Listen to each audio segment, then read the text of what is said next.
We've had a really, really interesting time in the US with this frenzy buying. GameStop. I don't know if I think everyone's heard GameStop. But first of all, before we jump into it, we're going to, of course, introduce who we're here with today.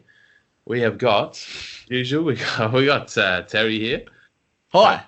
He's not in the studio with us today, but beside me here, I've got our special guest here.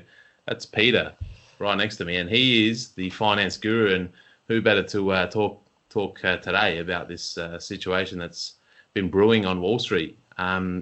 Boys, how are we? Good, mate. How are you? Yeah, good. Terry? Yeah, I'm very well, thank you. And yeah, unfortunately, I can't join you boys in the studio. I'd love to be there, and it's looking good as always. Making sure, Sam, you're watering the pot plants there at the back. Yeah. And next time I walk up into the office, can you please clean the whiteboard? It's one of my pet peeves. I don't like getting in there on a fresh morning with a whole bunch of nonsense on the whiteboard. So if you can, please clean it after we finish this episode. But yeah, I mean, aside from your, I guess, little downfalls there, Pete, thank you very much for joining us. We very much appreciate it. You've actually gone invisible there for like a split second. Couldn't see you there, you bloody invisibility cloak on or something like that. But what a juicy episode we have for today. It's very relevant. It's very current, and I think a lot of people are very interested because I've even had a few mates give me some text messages. They know I'm an accountant and whatever, but I ain't no finance guru. We have our own finance guru, and that's the Turning Stones finance guru, and that's Pete. Sometimes referred to as One-Arm Pete, but that's that's for another episode. But yes, I mean, a lot of people asking me questions about cryptos, about shares. I think it's becoming the flavor of not just the month. I reckon the flavor of 2021. I think it's going to be the year of investing. Yep. And we're going to get a lot of speculation going on this year because we're going to have a lot of newbies. And I think this could be a time where these newbies actually start running the show, or on the flip side, some early gains in the short term might lead to some big losses in the long term, and maybe the bigger players might end up winning. We shall see. But we're gonna I guess hit it off this episode on the first big battle of 2021, and that was GameStop, namely. But then we're gonna dive into a few other things as well, aren't we, Sam? Yes, we are. GameStop's grabbed some big major headlines over the past, I would say, maybe 3 or 4 weeks even. There's been a lot of controversy with US or in the US with frenzy buying of shares, which are actually in these companies that are not really your genuine go-to investments. Not the big players, or not the real attractive, profitable businesses that we're used to seeing people buy up on. But we've seen a bit of a weird trend. We're going to jump into obviously explaining what it is, and it's pretty much it's the people versus Wall Street, guys, and it's been a pretty interesting battle so far, some ups and downs, and what happened? Like we'll start off with what happened anyway, and then Pete, we'll get obviously your expert opinion as we travel through the world that is Wall Street and what's going on there now. So there's been a group called Wall Street Bets, which is a group created on a social media platform called Reddit. Now it's not your Facebook or your Instagram. It's sort of like a bit of a forum, I guess. It's not really, you don't go on there to share what you've eaten for lunch and check into places. It's more just a bit of a chat. And you can remain anonymous as well. It's not like you don't make a profile with your real name. I think a lot of the time it's all anonymous.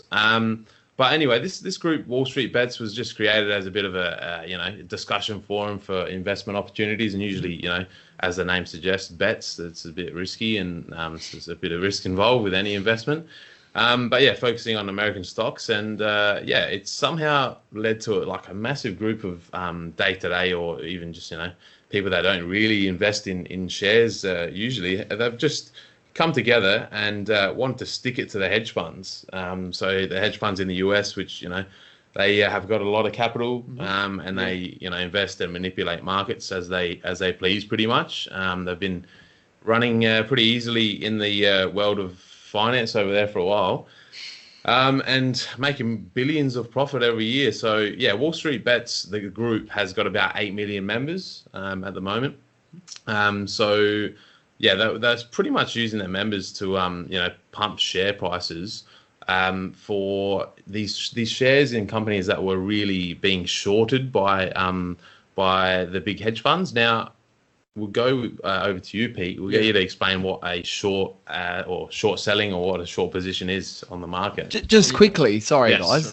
Yeah, before we get into that, what is actually a hedge fund in simple terms? I mean, just pretend I'm a dummy here, and potentially some stoners out there might not even know what a hedge fund is. So, Pete, if you don't mind, just quickly what a hedge fund is, and then just, I guess, in layman's terms, what is shorting? Well, first of all, thanks for having me on again. Third time lucky. Nice. I appreciate it a lot.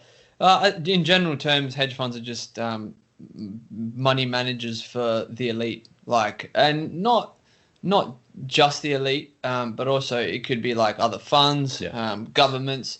It really depends. Super. It's sometimes you wouldn't even know who their clients are, sort of thing, because they're not really public, so to speak. They're more like privately operated.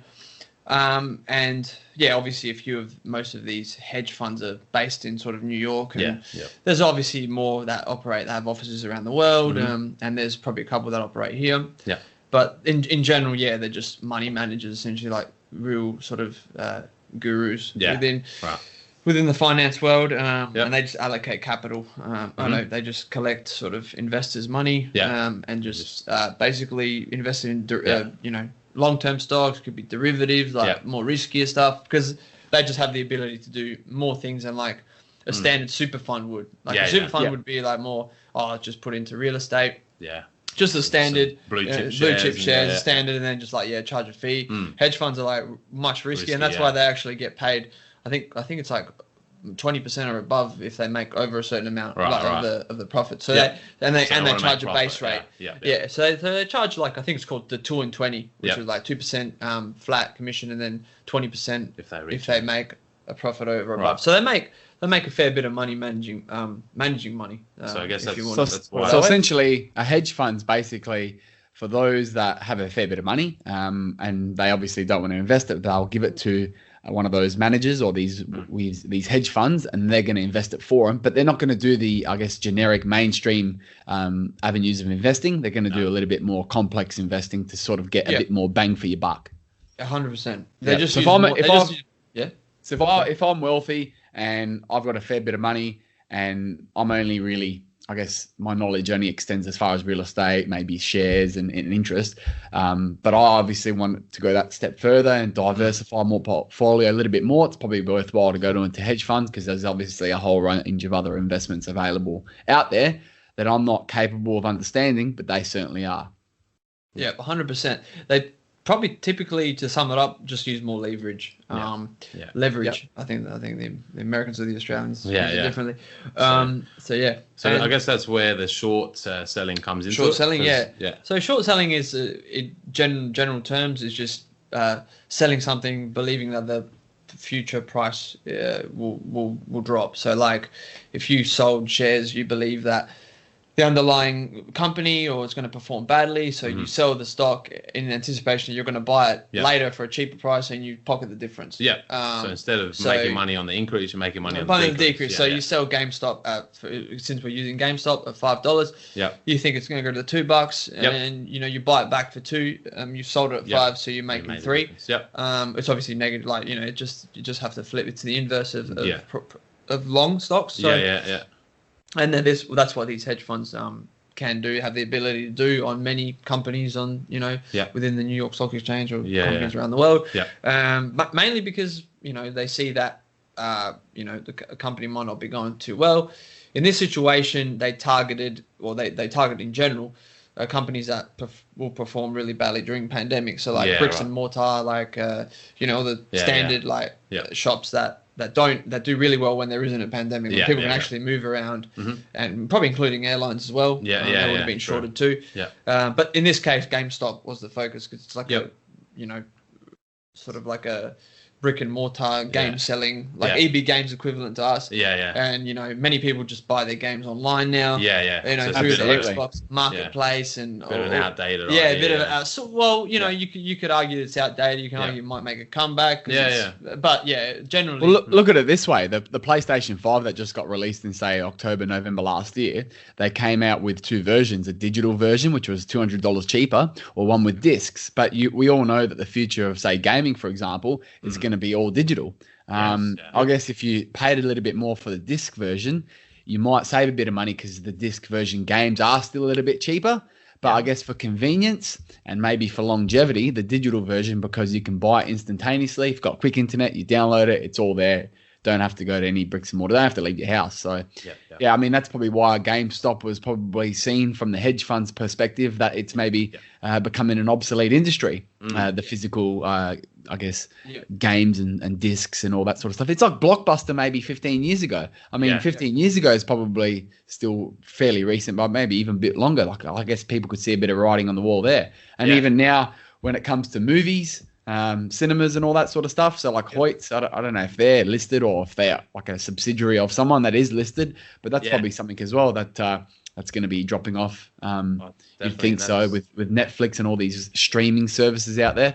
So just quickly on short, thank you for that example and explanation, Pete. But if you are to bet on something to decrease in price, which is a short, does there have to be someone you're betting against that wants it to go, that think it's going to go up? So if you're betting, say, for GameStop to go from $5 to $2, is there someone you're betting against that thinks it's going to go from $5 to say $8? Do you have to actually find someone else? Yeah, the counterparty typically takes the opposite view. Even with the institutions that allow short selling, like the CFD or option providers, they have to cover their end of the transaction. So if GameStop goes down, then they'll be exposed because they've ridden for the opposite to occur. So there's going to be a winner and loser in basically every transaction, as there has been in the past few days with GameStop as well. Typically the opposite party, the opposite side will have the opposite profit or loss effect. Generally speaking. And beautiful. Yeah, Terry, as well, just on what you were saying about cinemas and that kind of industry, there were a few other stocks that were targeted in this this scenario here with, obviously short selling from the hedge funds and this group, Wall Street Bets. They've been looking at other stocks and promoting other stocks like Nokia, AMC Entertainment, which is actually a group of, they own a bunch of cinemas in the US. Kodak as well, as we know, Kodak, used to do the old film developing and stuff. And BlackBerry as well, who obviously made the old school phones. And there's a bit of nostalgia to these names that you're thinking of, because I know, I mean, us, we're 90s born lads here, and we would have probably owned a Nokia or 5 in our time for sure. As well as using Kodak cameras and developing and even BlackBerry. I mean, some dodgy people use BlackBerry apparently as well. I don't know, but apparently they're good phones. But yeah, Hillary Clinton with her email scandal. Yeah, that's right. Yeah. I think there's a bit of a cult following, and I think they sort of target it on purpose because they're like, these obviously hedge funds are trying to short this. They're trying to destroy these basically. And we've definitely. We really love using our old Nokia brick, and we don't want it to go to shit. But little do they know that these companies do diversify and don't just try to revive an old Nokia 3310. They're actually into other things like that as well. But yeah, pretty interesting that the this little cult follower, well, maybe not little, 8 million followers people, there, has developed into this. And to give everyone an idea who hasn't actually followed the price or the situation of where the price is at for this GameStop, we're talking about the code as well for everyone, GME. You might see a few memes and a few bits and pieces. A lot of social media attention for GameStop. So the share price initially was just a few dollars, like maybe $3, $4, $5. $2.50 in October, I think I read, So it was hovering around just a few bucks. And within the last, I reckon it was week or so. I mean, obviously it fluctuates a lot. It did hit $500 plus US. So to Crazy. go from a few dollars to $500, that is thousands of percent. That would hurt. It's crazy. Yeah. And as you can imagine, if those big funds are really heavily invested in shorting, they want to make as much money at $5, and this thing's gone to 500. 500. So, we've seen billions of dollars wiped out. Wiped out from their books, and who knows what they've done to recoup it, but. We might as well look at maybe a few things that sparked the boom of GME, guys, as well. Yep. Well, I guess, looking at the boom of GME, Sam, I mean, you mentioned before Wall Street Bets, a Reddit-based page with 8 million members. Now, 8 million members, if say, to be conservative, 10% of those members were really active and, contributed on Reddit and obviously may have on their news feed scrolled on and seen a bit of Wall Street Bets activity. Yeah. So 10% of 8 million, well, you're looking at 800,000 people. That might be enough to even impact the market if you could get sort of a cult following on a particular stock or two. And, everyone chucks on a couple of thousand each and, 800,000 people putting $1,000 into something, you're going to make some sort of movement. Obviously, this went viral. Yes. So the movement they created would have sparked a lot more interest. And then a little bit of panic from the big players. And then you would have thought, oh, geez, I like this. I guess it's sort of a David versus Goliath. Let's support David because everyone loves an underdog. That's right. Yeah. This situation is like the reason why I think it boomed like more than it should have is because obviously this stock trades only a certain number of shares every. It's like a low trading typically, right? Low volume. Yeah. So there's only a certain number of stocks available now. When such a high percentage of the stock is short, and the rest of it is just left for these Reddit people to attack viciously, it sort of creates a situation what's called like a short squeeze, where it's going up so fast, and to close a short, you need to do the opposite. So you need to actually buy it back on the market, and that causes more purchasing and more volume. And when you see like the price going up and the volume being large, something's you assume like, okay, someone's covering their short position. These hedge funds have pretty much stepped in crap. Now it's going to go to the moon because they need to unwind their huge short position. And these sort of Reddit traders or Reddit, the group has gotten in like way all before this. And they're cashing it and they're just laughing their way to the bank. Definitely. From all this short squeezing. So and interesting as well. Like I've looked on the page on Wall Street Bets and had a pretty thorough look and kept up to date with a few things going on there. And it's pretty crazy. They're just everyone on there seems to just be saying, hold it, buy it, don't sell it, do not sell, don't cash out. There's all these memes being made, and it's going to go to the moon. That's pretty common punchline on there, and it's going nuts, and people just obviously just trying to keep everyone on board and not sell off, because if everyone sells off, then as we'll get to soon, it's sort of gone down the other way as well. So it can go down just as quickly as it goes up. But pretty interesting. And then also you got some public figures like Elon Musk getting involved and a few others on social media. They when this was going going ham at the time, and Elon Musk just pipes up and sort of gave a bit of encouragement to the group, and I think that just sparked even more, because they probably thought, oh, this guy's probably buying into it as well, which I don't know, who knows if he was, but Elon, he's another interesting character. Exactly. But you're right, Terry, but that's about it. It's just sort of created by a frenzy of buying on this Reddit page, and I think the cult following and the way it went viral was just really went crazy. Fueled a fire. Yeah, that's right. Yeah. So to really start this trend and to get the ball rolling, say it was opened up at $5 when they started, I guess, bidding on it. To really get the ball rolling and increase that price, did they start off with ridiculous bids of like $7-8? And then from there, those sales at $7-8 just pushes the price higher, and then everyone else after that is obviously just putting that up a little bit more, and then it just gains traction. And then I'm guessing the sellers of it would have just noticed the trend, and they would have just then thought, let me see if I can get away with putting it for $20, and then someone snaps it up. That would have been a combination of the two. So the sellers would have known that all these Reddit guys, it would have been plastered all over the news that these guys are really aggressively bidding on this GameStop, and I'm betting on this thing to fall. So it would have been them pumping up the bids. There would have been like less volume than just the standard amount of volume there is typically. Huge.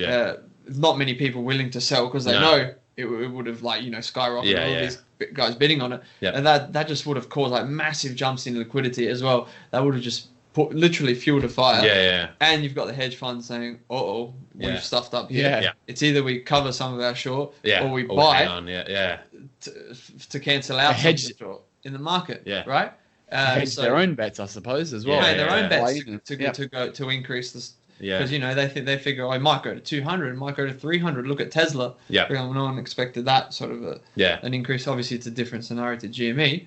But it's a combination of the two things. Terry, you're right. It's a bit of buying, bidding, less liquidity, funds covering their shorts, and boom. Absolute mayhem. What's stopping for a bit of like insider market manipulation where, say us three got in on it and we're part of Wall Street Bets. And I said, all right, I'm going to put a bid in at, say it opened at $5. I'm going to put a bid in at 8. And obviously I'll snap it up, no worries. Then what I'll do is I'll sell, but my sell price is $12. But then I tell Sam, buy those shares for $12. And then all of a sudden you're just getting the price climbing. So the initial little losses that we may make in the interim or in the I guess at the beginning, then after we buy a shit ton at say like $20, and then we just let the roller coaster keep going up. I think you'd have to have a lot of money behind you to actually move the market, right? Or like stuff all liquidity. Not many sellers. If there's not many sellers and you're the only one selling it at $12 and it's at 5. Well, then the next person that wants to buy a unit would have to buy at $12. Whatever you're offering. So it will automatically go to $12. So it was just it was so many like things that contributed to this massive boom. It's just all in one really. Everything can be ticked. I think the manpower behind it as well really like forced a lot of foot soldiers that's right behind Wall Street Bets and basically charged a lot of people like posting on there with all their profits and stuff. Like some people were putting say $200,000. Not bad. It's worth like, and they were making like $10 million or something. So it's going up crazy money. Yeah. I mean, you take the risk and you get the reward, but also on the flip side, it can go the other way. Exactly. That's. Look at the people that may have bought it, let's say $100, $150, and now it's at $50 now. Oh, there's people that bought it, far greater as well, and that's like right. even at 400, and it's just. That's the unfortunate reality of the situation is that, although, you want to bring down a behemoth, there's going to be people that get squashed. Yeah, of course. When it comes down, right? So that's the flip side to this story. Yeah, and also interesting as well. A bit of controversy when this was all happening at the peak of it. We had a platform or share trading platform, I guess. Like IG Markets or something like that, but it's a US-based platform called Robinhood. That was a really big controversy at the time. So apparently they stopped buying of GME, of GameStop. Only selling. So obviously, if you're only allowing selling on that platform, or only people can offload. So what are people going to panic? They're going to start selling. Now, everyone was absolutely losing their mind because it's pretty bad. You shouldn't be doing that. You shouldn't not allow buying it. That's exactly market manipulation by the actual provider. It's skewing the market to the sell side. So to cover. Personally, I even read that Robinhood was actually owned by Citadel, the fund lost like $5 billion on transactions. So they basically must have said, "Whoa, what the hell are you doing? We need this thing to go down. Stop this buying." And it wasn't just what was it, GME? It was all the stocks. All the rest of them. And they were sending out emails as well, like you can't buy this anymore. That's it. Well, how are you going to express a view in the market if you can't buy but can only sell? That just skews it so much.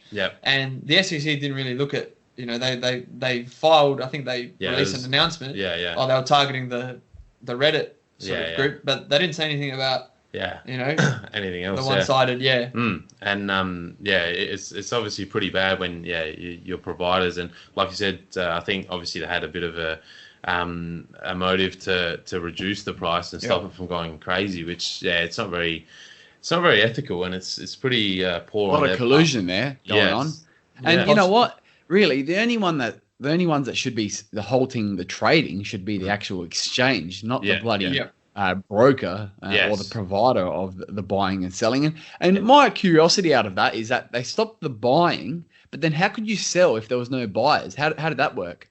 So other platforms you can still, like some platforms you can still trade. Okay. It was just like a couple. Robinhood was like their main. Yeah. You know, the floodgates opened on Robinhood. They would have figured that out. Yeah. I believe it's free trading on there as well. There's no brokerage, so that's why a lot of people trade through there. Yeah, I think that there's something tricky with that. Yeah. With that sort of issue there. I think it's something to do with the own. Yeah, like just to group retail investors together and to sort of track them. I reckon it's also to track their movements because the fund that owns Robinhood can check which retail investors are buying a stock, and then they can offload positions as well. So there's a bit of like there could also be a bit of sort of inside info.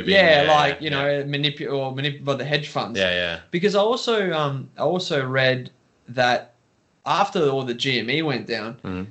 A Reddit sort of forum popped up about the silver market and how that was highly manipulated, and all of a sudden everyone was like, let's try and boost silver up and try and buy silver to $30 or the moon or wherever they were saying. And turns out that the hedge funds that had lost were very, very long silver. And silver, So you wonder, like, with all this sort of who can you trust now, because any of those hedge funds can create like bot profiles and just start movements. And to benefit themselves. And so they almost learned a lesson from this. Like, now it's just, you just got to be careful about what you read on forums now. It's true. And you're talking about billions of dollars. And exactly. They would have made, they were like, because I think silver went from like $24 to $30, which is like 7% increase. Yeah. And they would have had absolute, bonkers worth of silver. Yeah. So they're just trying to typically make money there. And they would have made like, a quarter of their loss probably back just from that from that forum post. And everyone was like, wait a minute, why are we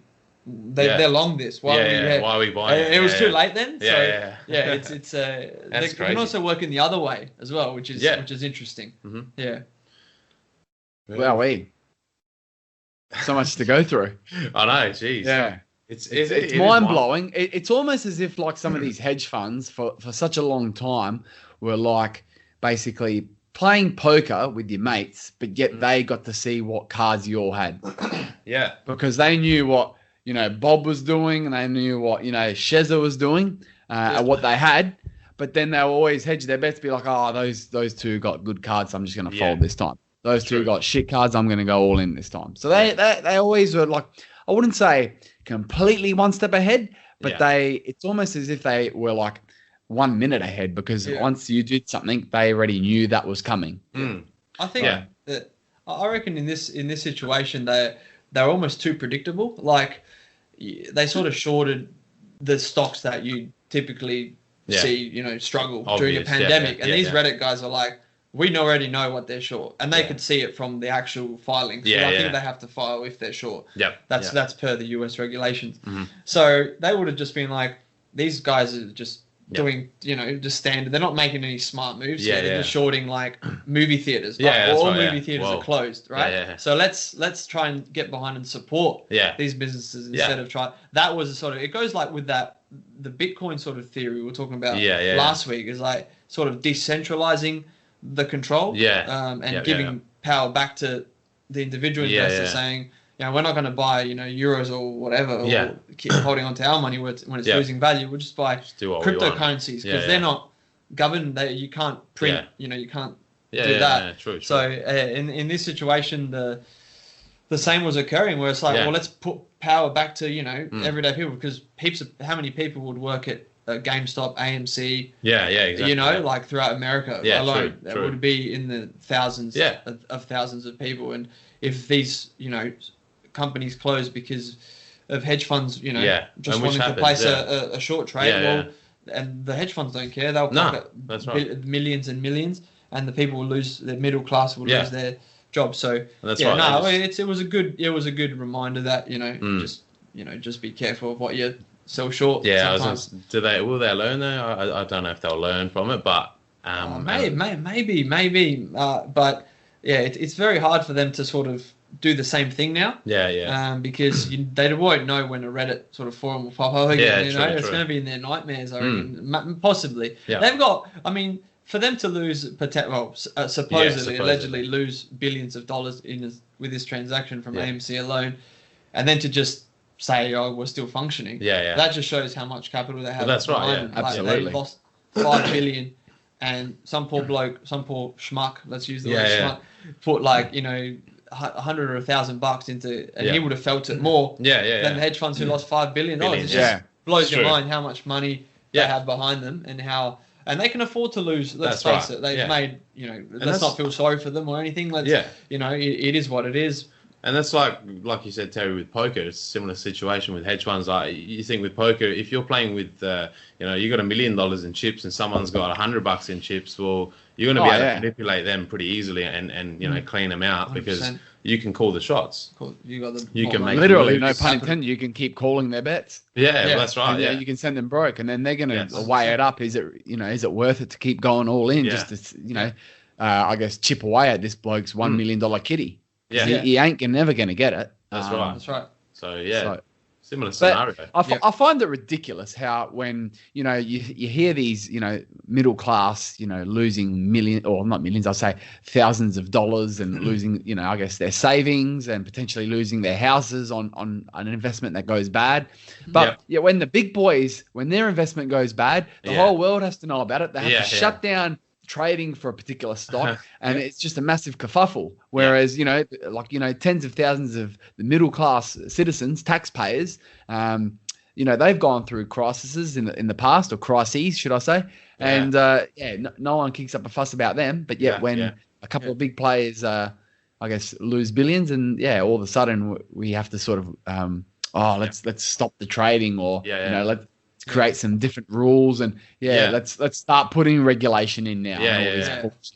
Well, that's right. It's a bit unfair to regulate for me and you sitting here. We want to invest a few thousand, but meanwhile down the road, billions of dollars getting chucked in and manipulating.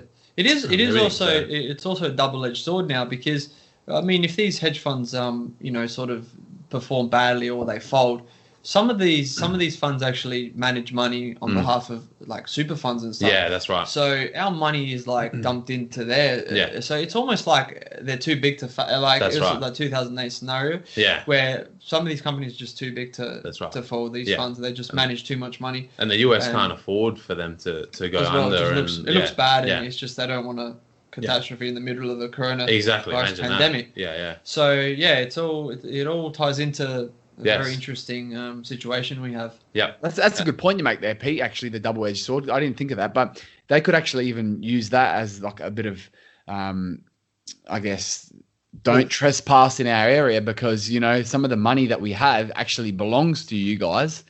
So any detriment towards us or any losses that we make is actually essentially a indirect loss to you, whether it's retirement savings or anything like that.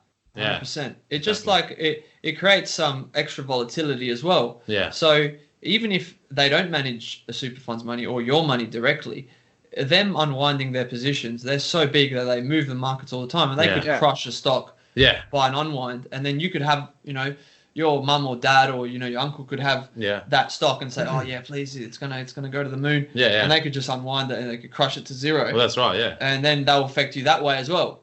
So it's a tricky game to play with these Goliath. Mainly because they're too big. Should they be that big? That's a different question there. But certainly these Reddit blokes are just going really hard and not really calculating anything other than just. I think it's good. It's good to give them a bit of a wake up call and shake things up, because they've had it good for a long time, and not saying that they've actually lost a lot of money, but. As we said already, it's GME. GameStop's dropped a fair bit after anyway. So at the moment, it's dropped down to around $50 from 500 odd. Yeah. So who's making money there? Someone's probably making money from that drop. And if ordinary investors were restricted, so I know for a fact that they require more collateral now Yeah. to enter into a trade with these list of stocks. Yeah, yeah. So if normal people can't come up with the cash, Yeah. the only people who are going to come up with the cash are the hedge funds to short it. Yeah. And we're talking at 450 or 500. Oh yeah, They would have have been licking their lips. they would have. Yeah, they would have made a considerable amount back from this drop. Yep. Well, that's right. I mean, just say they did open, or they were short selling at $5. They wanted it to go down. Obviously, it went the complete opposite way. But just say they had, I don't know, 2 billion, 10 billion, 10 billion in it.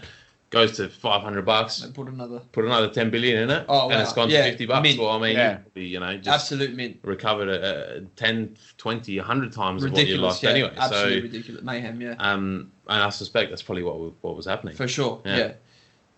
What about regulation, guys? Like, I mean, these big boys, right? They probably can get away with a fair bit. And do you think there's a little bit of corruption going on with the governments when they're getting audited and reviewed and all that sort of stuff, saying, hey, you know, you want a piece of this? We're making some solid coin here. How about, you know, a bit of a, I guess, brown paper bag under the table, that old chestnut? Like, I'm sure that goes on because some of these guys are doing probably what ASIC would call market manipulation, insider trading. And I'm sure that happens everywhere. I mean, that's how the big boys get even bigger. So, I mean, do you think there needs to be more regulation or does that can actually affect the middle class a lot more because they're going to find ways around it with hypothetically and as example, potentially through corruption? That's an interesting point, Terry. Like if I remember correctly, we sort of mentioned it in the first podcast I was on with the financial crash, where the credit rating companies were actually, deliberately pricing mortgage bonds as AAA when they knew the underlying mortgages were absolutely stuffed. Yeah. And for some reason, they kept on doing it. Now, it was found out that they were actually, essentially being paid by the funds that were writing these bonds to deliver on the really good rating so that they could keep the thing afloat. So I guess that answers the question there. That really. sort of it's happened in the past. Now, whether it happens now is sort of should be investigated. That should be another Senate hearing or that they should take its course. Yes. But yeah, certainly it's definitely possible. It's happened in the past and people lost. A lot of middle class people lost their jobs, lost their houses from that. Yeah. And I guess the other thing is, if they do, impose these regulations and enforce them, if they close down or not close down, maybe impose some fines and lock a few people up, maybe if you're lucky, and it makes it look bad on the hedge funds' behalf. Well, I mean, like you said before, Pete, uncertainty in the market is not good for anyone really. Yeah. So if that happens, if someone's getting investigated and people are thinking, these guys are fraudsters, I'm not putting my money into them anymore. Yeah. And then they start going under, no one wants to invest any money maybe on the stock market after or with fund managers. Exactly. Well, and then where are you going to go from there? That's a tippy toe effect. Yeah. The only sort of rebuttal to that would be, I mean, there's not many places you can put your money elsewhere these days. True. You could sort of real estate. You could sort of argue like the returns, are not quite there like they are in the stock market. As we've seen, obviously. So it's just like I think that even when this crisis began in March. And the market's just plummeted 50 or 40 to 45%. They recovered it in in a month or so. Because people were just like, well, the Fed's dropped the rates again. Where else are we going to put our money? Like real estate, we can't evict anyone that's not paying. So we can't earn a return on real estate, residential or commercial. Shops are closing. People are not paying their rent, right? Where else? That was the only. True. They can only just put their money in stock, so there could be like a little bit of a kick. This hedge funds are closing out. Whoops, it's gonna go down 3% today. And then you know what? In the long run, it seems to just keep rising. Keeps going. The stock market. I mean, it's I can't see it going sort of in terms of long term. Long term, it should really be going on an uptrend. Over assuming interest rates stay on a low. Of course. And even if they rise a bit, there's been periods of time where they rise. That's right. And then they hack them down again because of a crisis that occurs every 10 years or so. So So generally, even if there is a bit of a kink because these big boys are not playing by the rules or the board games rules change, then there's going to be buyers that will snap it up. Like Warren Buffett Yeah, true. 2 weeks, 3 weeks later, as we saw, and even that's simple as that. True. Well, regulations. I mean, that's a whole nother ball game as well, I suppose, when it comes to that.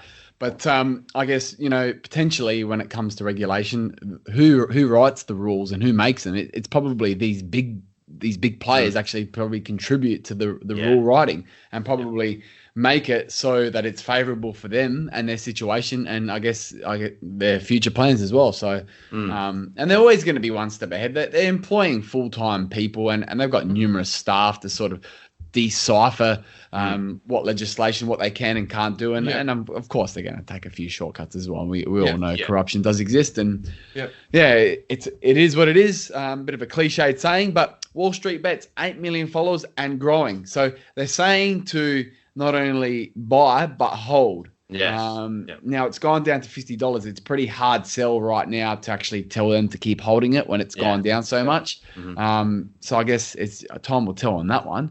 But you never know. It could spark a little bit of a popularity boost again, or it might take a celebrity with a whole bunch of social media followers to sort of just say that I'm going past GameStop to see what all the fuss is about. Take a selfie in front of one of the shops and be like, I actually bought a few games and I might buy some of the stock too, and then goes up to $100 again. I don't know, but well, you never know. Could be cheap at $50. You don't know. It could be cheap. Could be expensive. Could go down back to $3. Yeah. Could go back to $200. I mean, I don't know. You could focus on one of the other stocks that they were looking at pumping. Which one do you reckon? Maybe Nokia or BlackBerry or something that. I don't know. Yeah, I think GME's time is done. I think it's probably calling it now. Pete's calling it, guys. Wow. No, I wish I could have. It would have been good to sort of be on either side of this. But unfortunately, that was impossible. Yeah. But. Yeah, I think it's just the hype's almost it's going to die down, and also people have been burnt from this now, and they're sort of hesitant to go. Well, you're telling me to hold. I bought it at $350. Yeah, it could go up again. Not saying that, but it seems to be coming down to reality again, and sort of everyone's coming to their senses. I mean, if you bought it at say even $10 and it's gone to $50, you'd probably sell it. You're still laughing. If it went to $300 and you didn't sell, went to $500 you didn't sell. I mean. Come on, really? How much more do you want to make? Exactly. It gets a bit. That's right. It gets greedy, and I think that the next opportunity that it has to go up, people might unload. They'll be like, oh, okay, it's not going to go back up to this level again, and they'll just a bit of common sense too. I mean, say you bought a whole bunch at $10, goes up to 300 or 350 or whatever it got up to. Sell half then. And then, you've still made a profit. And then the other half that you've got is play money, basically. Ain't going to cost you a cent and see what happens. If it goes up to 1,000, you're probably going to regret that you didn't keep all of it. But, hey, you're still in it. Yeah. The way that these companies can really, really take advantage of these situations is so when these, get GME went to $500, I would have thought the management would have said we can issue shares at this price and actually have capital and capital just issue raise, 1 million shares or something something crap like that. True. And then just take that money and redeploy it in a company or definitely dividends smart, to the investors that have stuck in. I think that would have been the more sort of problem is it happens so fast. I don't think they could get the paperwork. They could actually pay for it. I know. That's the thing. And that's why. But it's still at $50. I mean, you're still laughing from $2 or $3. So let's hope they get the paperwork done in time. Imagine if you were one of the CEOs or directors on the board and you had stock options at $2 and you exercised them. And then you sold them all for $350. You'd been laughing, mate. There was definitely a couple of people in that position, no doubt. Yeah, I think it would have been hard to offload a whole bunch if you were on the board, though. Probably would have been a bit of reporting. When there was only selling as well. Yeah. Wouldn't have helped. But so basically, you heard it here first on Turning Stones podcast that Pete reckons GME, GameStop is done. It's finished. It's over. The boom is gone. That's his opinion. If you are in it, pull out. I'm not exactly a stock expert, but I think people have just are starting to give up on old GME. I hope not. Hey, I hope I'm wrong. Hope it goes back up. We'll give it until a week. We'll give it a week from today when we're sitting here, and we're gonna look at the price, and we're gonna post something on maybe on social media, Terry, maybe on Instagram. on our account. Don't quote me. Don't quote me, guys. We won't quote you, but we'll just put the price that it was right now as the market will open, shortly. You got to give price in a week, and we'll see if you're right, Pete. You got to give it more than a week, I reckon. We'll put it this way, Pete. I mean, at the end of last episode where we had you on, we did say, like, subtly as well, that you do offer financial consulting services, and I guess if in a week's time the price goes, it's $50 or thereabouts right now. Imagine it goes to $10 and you were spot on. I'd actually think about seriously consider changing that hourly rate to maybe $400 an hour, because your advice is just 100% spot on. And true. while I've got you, Sam, I mean it's a bit of a casual situation now in the podcast. The laptop behind you is still on, so before you leave tonight in the studio, just turn that laptop off if you could. Oh yeah, no worries. I'll have a look. I'll make sure the coffee machine's switched off too. No, it's actually descaling, so please leave that on. Okay, no worries. All right. Brilliant. Thank you. Moving on. I'd like to actually discuss the power of social media. I mean, we have talked about bits and pieces throughout this episode so far, but I'm going to move aside from your standard listed securities. I'm going to move now to the crypto side of things, and this is really going to, I guess, stem well with social media. And we're going to talk about Dogecoin, or some people call it Dogecoin, but Pete, the finance guru here at Turning Stones, refers to it as Dogecoin. So I'm probably wrong on that one as well. So that's and if you are right on that one, maybe increase the hourly rate again. So Dogecoin, guys. Elon Musk has been tweeting this particular crypto the last few days, and Elon Musk himself, CEO and founder of Tesla, and we all know how high that stock is at the moment. I think he's actually the richest man in the world if you're looking at market capitalization, because of how high his Tesla stock is. But also he made a tweet, and he has 45 million followers on Twitter, so that's a big backing. It's definitely a lot bigger than what these Wall Street bet guys have got. Twitter is a bit more of a mainstream social media as opposed to Reddit, because I don't have Reddit, but I do have Twitter. And so does Turning Stones, by the way. What's the handle of our Twitter there, Sam? At Turnstones Pod, Terry. Absolutely, yeah, spot on. Always trust you on that one. So 45 million followers Elon Musk has on Twitter. We have nowhere near that amount, but definitely love to have you guys follow us, and we may potentially manipulate the market too. I was just going to mention actually at the end of the podcast, maybe we should go for like a real brand, like Bega Cheese. Like it's a brand that I'm sure everyone would have consumed a product of. Yeah. And recently I just heard that they they just bought back Farmers Union from foreign investors. So now finally, Farmers Union iced coffee is back in Australian hands, which is it's good to hear. But Bega Cheese don't just make cheese; they obviously have a bigger dairy division. They make peanut butter. They also make Vegemite. I mean, just a proud Australian staple. I mean, why wouldn't you invest in something that you believe in, that you consume, and that you're passionate about? So, I mean, if all you stoners out there, chuck a couple of grand on Bega Cheese and let's support our Aussie farmers out there. What's your shareholding position on Bega Cheese? I actually don't have a share at all, but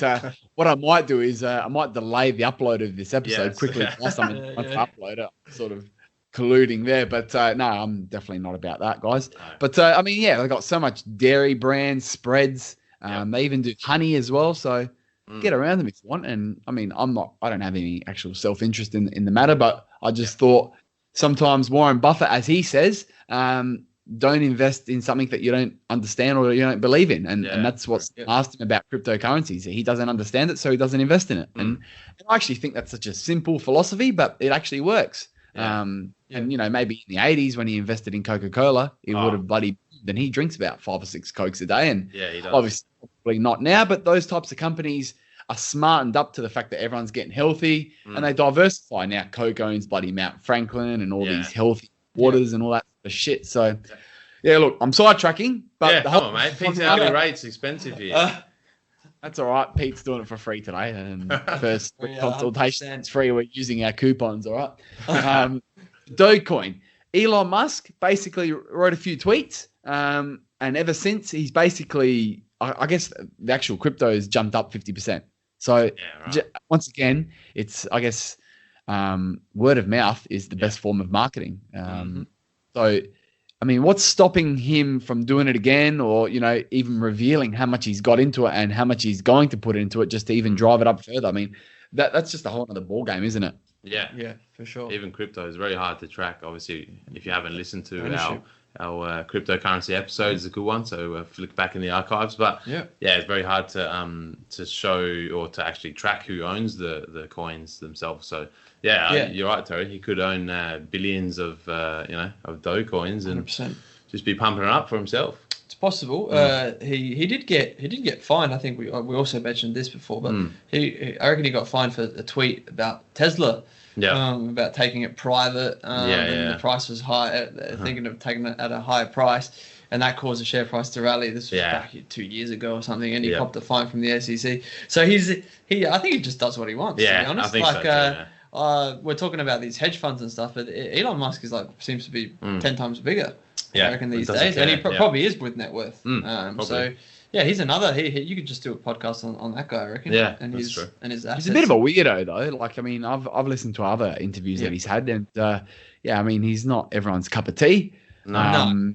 Maybe you might need to get a few scotches into him to loosen him up. But he's pretty dense type of bloke. I'm not saying he's dumb, but his mind's probably racing at a million miles an hour, and he's thinking maybe something awkward. completely left field. Yeah, very awkward too. Seems a bit socially awkward. I mean, I think he started PayPal was X.com. I think it was when he was 14 or something ridiculous like that. And apparently he used to sleep under his desk at work and not absolute go home. nuts. That's all the power to him. Well, I mean, look where he is now. So. Look where he is now, and he's manipulating markets. And Elon, if you're listening, we really want to get you on the show. And maybe take him on the in the upload as well. Well, pretty much it. No, Elon has to join the queue first. I mean, we already have a finance guru expert, so we're not actually asking Elon to come on for finance advice. We're just asking him for a bit of an interview and a bit of a chat. So, I mean, Ja Rule on the line.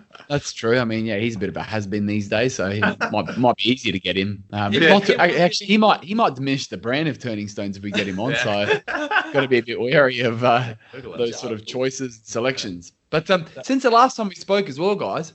Ethereum, which is the second largest crypto by market capitalization, that's actually been gaining a lot of traction too. So I've just noticed in the last 6 months, it's soared from $585 to now $2,150. So it's nearly gone up fourfold, which is a pretty big jump, especially considering the price too. So that's sort of creeping up as well, whereas Bitcoin's still at around 50,000 Australian, which is still good money. But, I mean, a lot of popularity, and I've called it at the start of this episode that 2021 is going to be the investment year. Last year was just a fucking black cloud. Shit happened. I mean, everyone was worrying about bloody arse wipe at the toilet at the supermarkets and how much toilet paper they had. And this year it's all about, jumping on these speculative stocks and cryptos, and I guess it's, a lot of people out there, and you would be surprised, love taking risks. And I think this new generation coming through, like our generation and the ones to follow, have a greater risk appetite. And, they love the punt. And, they think instead of actually doing research and doing things properly, they'll just jump on because either, crypto's logo looks cool, or they like the sound of that stock, or they've just heard someone whisper at the pub. Or someone tweeted. Exactly. Yeah. I reckon like you said, Tara, it's a good point. 2021, this could be another breakout year for investing. Let's hope that's the case. I think that with crypto, since we're on the Dogecoin and Ethereum space, there's also we sort of briefly mentioned in the last episode, but also big companies like Facebook and PayPal bringing out their own. I'll be curious to see how that affects the existing cryptos, whether or not people sort of pull out their money there and put it into Facebook, Libra, for example, because we all know that, most people have Messenger, and you could send some crypto to your mate, straight away instead of using the bank. Or, so it'd be interesting to see how whether Bitcoin and all those, start sort of tapering, or whether they sort of keep steadily rising, but not as much as they have with this past 5 year space. Well, that remains to be seen, but I've definitely heard of, major companies, PayPal, Facebook, bringing out their own. We should just really flood the market with cryptos, you'd think. So I think they will, Let's see how that pans out. We'll keep an eye on that. Might have to do crypto part 2 in the future then, guys. Yeah, for sure. You know what we should do, guys? There's a bit of an idea. We should all get behind the crypto and, let the stoners know and let them in on it. And basically let's manipulate the market ourselves, legally, of course, in the fact that, we believe in a particular cryptocurrency and, let's see what we can do. I mean, let's all make a bit of money and no one's really losing. And, maybe not manipulate. We're just going to purchase a coin and for the love of the game and and we're gonna show our coin off to everyone. Disclose, for sure. We love this coin. Maybe you should buy it too because it's really cool to hold something intangible. Yeah, these are all opinions as well. This is our disclaimer. We're not providing financial advice, guys. No. Don't get it wrong. And what I said previously about GameStop, give it 3 months, give it a quarter. Don't wait 2 weeks. That's an opinion. It's a long-term back to reality. Hopefully, we'll see how that goes. Yeah. Yep. All right. So I think that's about it. I reckon Pete's clock is ticking here, and he's going to be sending me a whopping bill after this. So I think we better clock it off, guys. But it's all free for you guys. It's all love. It's all love around here. Thanks again, Pete, for joining us. Thanks for having me on the third time. Yep. Hopefully, the third time lucky. Absolutely. Thanks for coming in the studio, and we really appreciate you coming on sporadically. But I love the studio. I love the new feel that you guys have done. Like it? The new layout. Everything, the skirtings, even the skirtings. No, it's good. And actually, Danny LaRosa Design helped do a bit of the internal architecture. So thank you very much to our sponsor, Danny LaRosa Designs. And the fencing out the front there, that was actually supplied by Damn Cheap Wholesaling. So, the new automatic gates there when you leave the car park. If you like those nifty little automated gates there, they're supplied by Damn Cheap Wholesalers. So just a bit of a shout out to our sponsors. And we didn't actually name any share trading platforms. It's because none of you bastards sponsor us. So, they're not going to give you a shout out. We definitely have, 5 or 6 at the top of our head that we could have mentioned. We did only mention Robinhood, but it's because they're being dodgy. That's bad publicity for those guys. But anyone else, hey, if you want to advertise your product and or service, hit us up. Jump on, let us know. And, we'll give you some time and space. All right. Thank you once again. Boys, until next time. Until next time, guys. Thank you. Happy investing. Happy investing.